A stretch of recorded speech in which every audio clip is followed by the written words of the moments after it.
Hello and welcome to our London History podcast, where we share our love of London, its people, places and history in 20-minute espresso shot episodes served with a dash of personality. I am Hazel Baker, qualified London tour guide and CEO of London Guided Walks, providing private tours, treasure hunts and live London quizzes to Londoners and visitors alike. To accompany this podcast, we also have hundreds of London history-related blog posts for you to enjoy at londonguidedwalks.co.uk/blog. And it's a week for celebrating, as we have hit the amazing milestone of 3,000 listeners. Now, I am beyond proud and thankful not only for you, my lovely listeners, but also for our expert guests for sharing their love of London. Now, don't forget, if you want to be a guest, then please do get in touch via our website, londonguidedwalks.co.uk/podcast. Don't forget, from 4th of July, we will be offering private tours, treasure hunts and live London quizzes to private groups, all COVID-19 secure. And now, on with the show. I have a confession. In my recents folder on my iPhone, I have 64,476 photos. That's not including all the ones that I've taken on my other phones or indeed my camera. 64,476. These are photos that I've taken, some with great care, and others admittedly were just quick snapshots while whizzing around the city. For those of you who have been to Laycock Abbey in Wiltshire will already know the first photographic technologies were produced there in the 1830s and 40s by William Henry Talbot. He was a Victorian polymath, and frustrated by his inability to paint and draw, I know that feeling, he wanted to find a way to fix images. Little did he know that with the invention of photography, it would revolutionise culture and communication in the West forever. For the first time, images of real life could be captured for posterity and sent across the world. Portraits of royalty and other celebrities, far more accurate than paintings, allowed members of the public to feel that they were viewing these people in the flesh. And how different would it have been if Henry VIII had seen a photo of Anne of Cleves rather than a beautified painting? The dead could be remembered, the fleeting could be fixed, and that's where today's guest comes in. Colin Webb runs the Facebook page History in Colour, and it's all about making history more accessible and telling the stories we as a culture may have forgotten. And he does this by adding colour to black and white photos. I know when you're adding colour, you try and be historically accurate as possible, but how do you know these colours they would have been wearing? I work with the tones of the original image, and I try to keep things as historically accurate as possible. So a good example is I've done one recently of some working class sort of poor children in Victorian slums, and the tone suggested to me they was wearing dark clothing. So it was common for poor children in the rookeries in the slums of Victorian London to wear dark, warm clothing. So dark greys, blacks, dark browns, and again they would have been dirty and stuff like that. So I wouldn't have chosen bright colours for them. Whereas your richer, upper class, middle class children, they wearing dresses, they would have been, again, you would have had reds and greens and lighter, brighter colours again because they would have been cleaner and not so worn down and sort of culturally appropriate as well. One that really shows the depravity is the rat catcher children that you did. Yeah. That was quite a good one. I enjoyed doing that. It was a part of sort of history that doesn't really get often told. And again, that's the whole reason why I do it. I like taking those stories that sort of get forgotten and make them come alive and sharing those stories. And, young children did go out and do what we consider to be, those horrible jobs today. Do you want to tell the listeners how they caught the rats? There was a famous rat catcher called Jack Black. He was a rat catcher for Queen Victoria. And that was definitely one of the methods he'd use. He'd use I think he used like sweet smelling perfumes and smells that he rubbed onto his hands and sort of rummage around and attract rats that way. You see, I think in the photograph I did, you had with the children, it had ferrets there as well. Yes. So the ferrets would go into the walls and, into the holes and stuff like that and chase the rats out. You have a dog there, a terrier, because they'll catch it. Any rats that's still alive will be beaten over with a stick. That photo, I believe, was taken about 1900, 1901. That's sort of right at the very end of the Victorian period. But certainly before then, sort of 1850s, 1860s, a lot of the rats were sold to pubs for rat baiting and stuff like that, and to pharmacists to come up with rat poisons. Yep. Yeah, so that's the main reason why I like choosing the images I do, to tell these stories that aren't told that much, if that makes any sense. No, it makes perfect sense, actually. We talk about rat baiting hotly in the hole, and that was our previous episode. So it was perfect timing that you'd done this image. Actually, it just brings it all sort of back. It's different reading about the history when you start seeing people. It just makes it more real, doesn't it? Yeah, definitely. Yeah, it just makes it more accessible. And how did you find these stories, Cole? A lot of it is my love for history, really. I've been obsessed with history for most of my life. And over the last sort of 5-6 years, particularly the Victorian period, not just London, but as a whole of Britain. And it's stuff I learnt about. I've watched documentaries, I've been reading books. I've known for years about things like knocker-uppers and, like I said, the rat catchers and the mudlarks and the toshers. Just finding out the stuff that isn't talked about much, the forgotten stuff. But it's purely just researching books and the internet, really, more than anything. And some people listening might not realise what a knocker-upper is, so I think you need to describe that. Okay, so a knocker-upper. So these were generally men who owned timepieces. So this is in the sort of mid to late Victorian period, where most people could own a watch or a timepiece or any form. And obviously they had to get up to go to the mill or, factories, that sort of stuff. And needed to make sure to be made there on time. So someone would go out, buy a timepiece, and then go around to the houses and the pubs and say, look, if you pay me, then I'll ensure you'll wake up in the morning. So they go around the streets early hours in the morning with a massive long stick and knock on the windows. And that was their job. And that's what they did for many, many years. All these jobs, that modern technology has taken away and we've completely forgotten about. You've also done a couple of Florrie Ford, the musical singer. So she's wearing a very impressive hat with lots of fake flowers. How did you choose the reds in that one?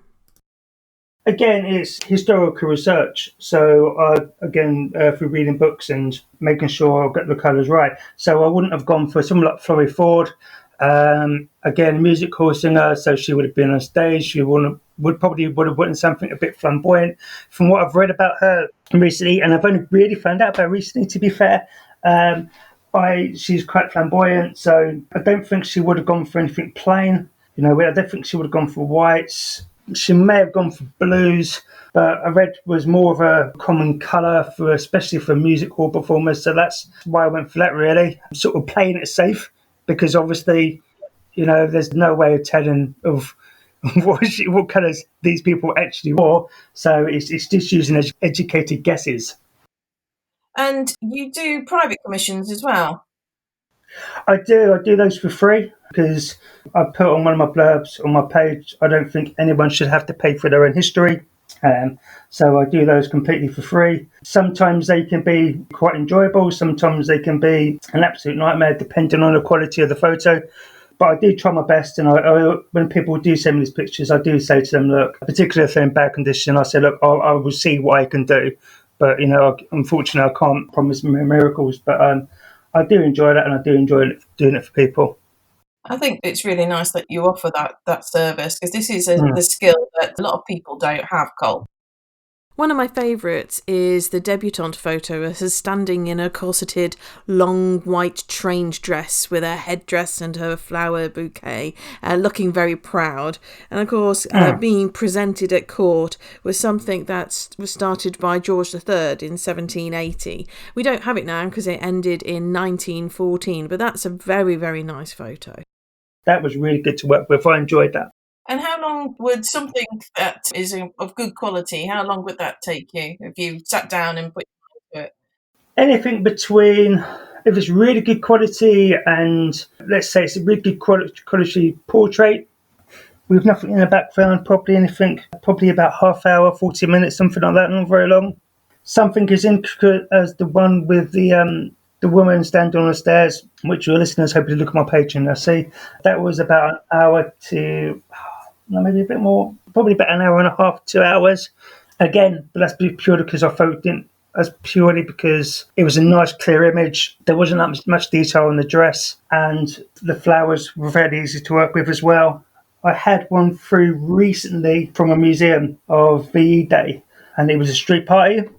I think there was about 20 people in it, and that took me about a week to do. I was lucky. That was in really, really good detail. Really, really good detail. But what I have to do is, it's like taking one image and having to do it 20 times because I have to colour each person individually. Mm-hmm. And then do the background, and then do the flags, and then zoom in and do all the minor details. Yeah. So poor quality images again depends on how many people are in a photograph. Really, like a poor quality image is one person, maybe about 2-3 hours. And so, what inspired you doing the one of Tower Bridge with the family having making sand castles? Oh, the beach, Tower Bridge Beach. Yeah. I knew when I first heard about Tower Bridge Beach. Probably about 11 years ago, something like that. And I just thought it was absolutely insane that you had this, essentially what was a seaside resort beach in the middle of London, because we don't see London as a sort of a seaside town. And it's not, but, I just thought it was insane. There was this by Tower Bridge, there was this beach there where people used to go down there and sunbathe and play in the Thames. And, I thought that was absolutely brilliant. And it's a story of people that, most of those people live outside London, actually, that was sort of forgotten about, and when I think I put it up on the old London Photographs group, and it's on my page as well. Mm-hmm. When I put it up there was a few comments. A lot of people thought that it was fake, that I, got a photoshopped a picture of a beach and Tower Bridge, and, a lot of people thought that was fake. And it wasn't until I put a link up on a group to a company now that own what remains of the beach, that he sort of said, oh, okay, yeah, it is true. And I put the Wikipedia link up, and he went, oh, yeah, I've read it now. And he finally was convinced. But just like I said, just those little stories people forget about, they sort of think, nah, that can't be right. And it turns out it is true. Yeah, so I mean, you think of London Beach, you think it's some hippie thing on the South Bank nowadays. Yeah. Tower Bridge had, I think it's, I'm not sure how long it was in operation for, up to the Second World War, I think it was. Yes, that's right. The beach was officially opened in July 1934, and King George V declared the area was to always be free for the city's children to use. It's estimated that over 500,000 visitors to Tower Beach attended between 1934 and 1939. Now, children from surrounding areas would be able to play on the sand, parents would be able to chillax on deck chairs, and that's what this photograph shows. And also toffee apples will be available, and that's something that we forget because it's usually something that is available during bonfire night on the 5th of November rather than something that you'd have for a sunny summer's day. Visitors were also allowed to go under Tower Bridge and back again for the cost of threepence, which is about 2.5p now, and it rivaled the seasides of Southend, Dymchurch and Brighton. And to end, Colin, the final picture I wanted to talk about is a darkened alleyway with houses on either side and that look like they're ready to fall apart. Can you tell us a little bit more about that one? Oh, yeah, I know the one you mean. The one they're like, I forget what it is now. I know the one you mean, though. I think that's a Limehouse or something like that. Yep, well, that'll make sense. I sort of lowered the temperature in the image, and I did a lot of snow in there. And I did that for a couple of reasons. So obviously a bit of artistic license and that. I like to keep my images as historically accurate as possible. A little bit of artistic license in that one. So I did it because there's a poor area of London, and I changed the scene to winter, Victorian sort of winter time, sort of closer to Christmas time. So lots of snow coming down. So the first snows, which I think in modern times, when we think of Christmas time, particularly Victorian Christmas, it makes us feel happy and and and think, oh, that's really nice, that's a really romantic image. But obviously at the time, particularly for the working classes, winter would have been, horrific. Seeing those first snowdrops, those first bits of snow come down would have been, a really, really bad sign, because obviously it means they can't work, or it's harder to work, which means less money comes in the house and stuff like that.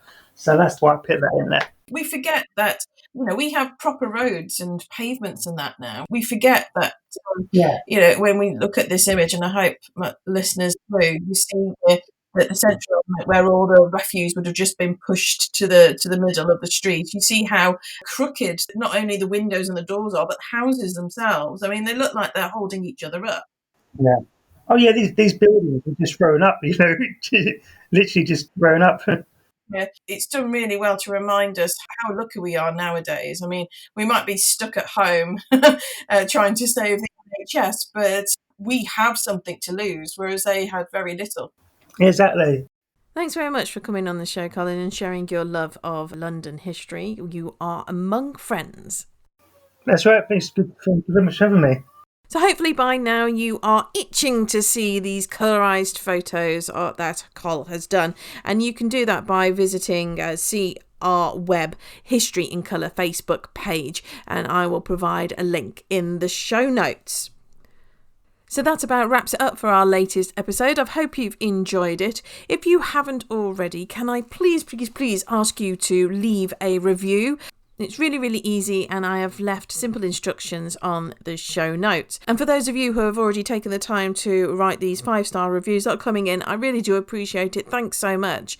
And don't forget, this is your chance to guide the guides as well. So if there is a subject, an area, a particular Londoner that you want us to cover, then let us know. And there's a link in the show notes as well for you to do that. And if you are absolutely busting to share your knowledge and love of London, then you need to let us know so you can come on just like Col. And of course, once again, I'm going to sound like a broken record in this digital age, but link is in the show notes. And before you ask, that's londonguidedwalks.co.uk/podcast. Thanks again, and see you next time.